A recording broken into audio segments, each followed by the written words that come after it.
Hi, Kemari.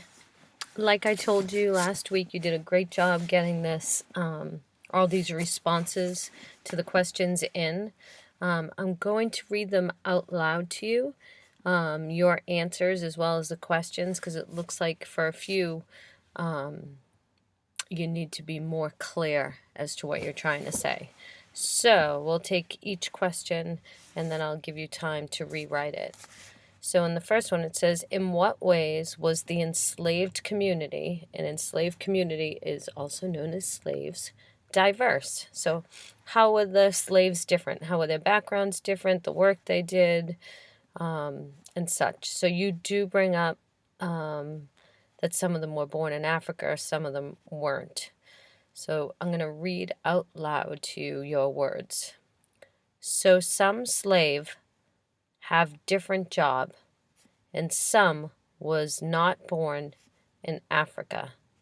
And then you do a great job of using a quote, while most were born in Africa. So another way to reword that is to look at the question and you can say, you can even copy right from here.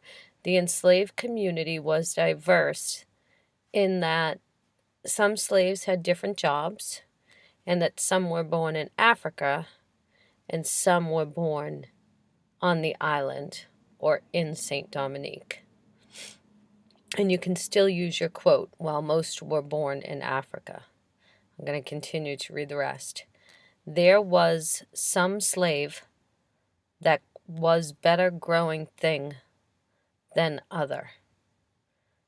So I think what you're trying to say there, that some of the slaves were better at growing things, and they were the ones that were born on the island, and you need to state that they were.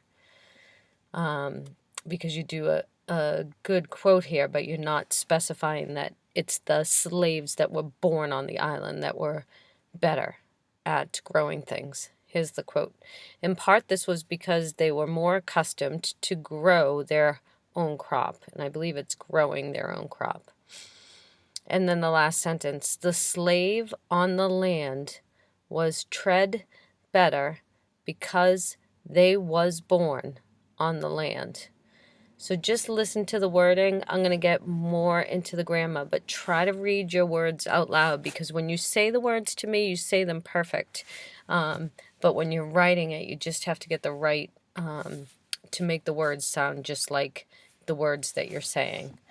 So let's, so go back in and rewrite that question now.